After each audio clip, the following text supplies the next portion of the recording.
মা হইয়া তো ছেলেটারে থুই আইতে পারি নাই, কি একটা দুমা দিছে, নাক মুখ জ্বলে, মরিচও এত জ্বলে না, কিন্তু ছিপা ছিপা অনেক মানুষ আসছিল, লুকানো, কেউ কারো জানের ভয় আহে নাই। 18 জুলাই প্রতিদিনের মতো রাজধানীর যাত্রাবাড়ি থেকে শ্রম বিক্রি করতে জুরাইন যান পারভিন। পারিবারিক সমস্যা মেটাতে সেদিন গ্রামের বাড়ি নোয়াখালীতে অবস্থান করছিলেন স্বামী রুবেল।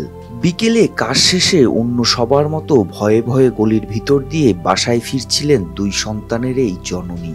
যাত্রাবাড়ি থানা রাস্তার পাশে গুলিবিদ্ধ এক ছাত্রের আত্মচিৎকারে মা হয়ে পারেননি ফেলে যেতে, আর সেটাই যেন কাল হয়ে দাঁড়িয়েছে পারভিনের জীবনে। চিল্লাচিল্লি করতেছে, গুল্লি করতেছে না, ইয়ে করতেছে না, পরে সাইডে থেকে একটা পুলিশ সইরা যাইয়া আমার চোখ বরাবর ওর রাইফেলে যতগুলা গুলি ছিল সব আমার এই চোখটার মধ্যে করে শেষ হওয়া পর্যন্ত আমি যে চিল্লাইতে আসছি এই জন্যই আমাকে গুলি করে। পরে আমি ওরা এখানে থুইয়ে একা দিয়ে দেখি কি যে কলের পানি যেরকম পরে এরকম আমার চোখ দিয়ে রক্ত পড়তেছে।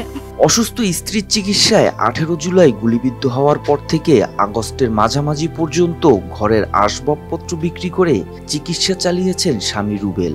ঘরের আমার যাবতীয় কিছু জিনিসপত্র ছিল, যেমন টিভি, একটা শোকেস ছিল, খাট ছিল, এগুলা যে যা বলছে বিপদের সময় তাই বিক্রি করে দিছি। বিক্রি করে আমার বউয়ের আমি চিকিৎসা চালাইছি। জুলাইর মাস থেকে আপনার আগস্ট মাস পর্যন্ত আমার ওই ঘরের জিনিসপত্র বিক্রি করে আমি চিকিৎসা চালাইছি। দুধের শিশু ইসহাক চোখে হাত দেয় ডাক্তারের পরামর্শে গ্রামের বাড়িতে রেখে স্বামীর চলে যাওয়ার ভয়ে হাসপাতালে এভাবেই চোখের পানি ঝরাচ্ছে পারভিন। আর বড় ছেলে মাদ্রাসা পড়ুয়া ইব্রাহিম শুধু মায়ের চোখের পানি মুছেই চলছে। এই যে স্বামীটা জীবনটাও শেষ করে দিছে, উনি যদি সুস্থ হয়, আমি আজীবন কাল লাগে যদি কান হইয়া যায়, আমার ভবিষ্যৎটা কি হইব ভাই? আমার কে দেখবো?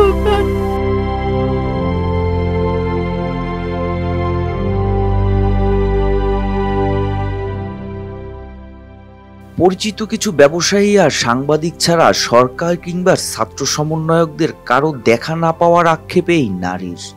মনে করেন যে আমি যদি সুস্থ থাকতাম, নিজেই তো কাজ করে খাইতাম, আপনারাও আর আইতেন না, আমাদের তো আজ জিজ্ঞেস করতেন না। সরকারের কাছে চাওয়া রইল, আজীবনকার মতন পঙ্গু হইয়া গেছি, উনি নিজে থেকে বিবেচনা করে আমাদের জন্য কিছু করুক। ওনার নিজে যদি মানবতা থাকে, আমাদের মুখ ভেঙে ছাওয়ার মতন বাসা থাকে না। ওনার নিজে যদি মানবতা থাকে, এখানে আমাদের কোরবানের কারণে উনি চেয়ারটা খালি পাইছে। জুলাইয়ের বিপ্লবে আহতদের সরকার যথাযথ পুনর্বাসন করবে, এমনটাই প্রত্যাশা পারভিনের মতো গুলিবিদ্ধ আহতদের। মোহাম্মদ সায়েম, RTV।